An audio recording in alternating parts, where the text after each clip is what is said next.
Тялото може да се уреди, трябва ли път уреди. И викай. Викай. Ето, това е точка. Давай. Няма. До тук имаме 3 точки. 3 точки, значи имаме цял и пон. Тоест, 2 половини точки правят и пон. Ако 3 пон е играта, примерно според правилника на Световната канатна асоциация, ако 3 пона, значи тук е определен кръгата около точка и половина. Специално да се знае. Викай и се движи. Аши, играй.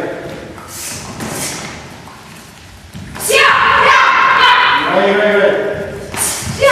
Ето това е добре. Играй.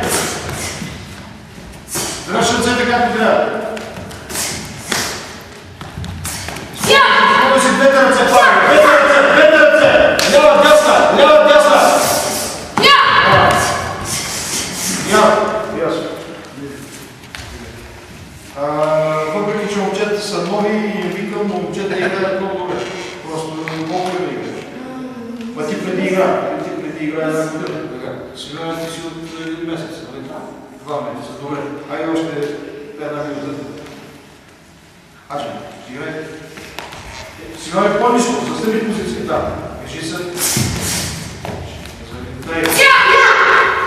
Абе, и другата.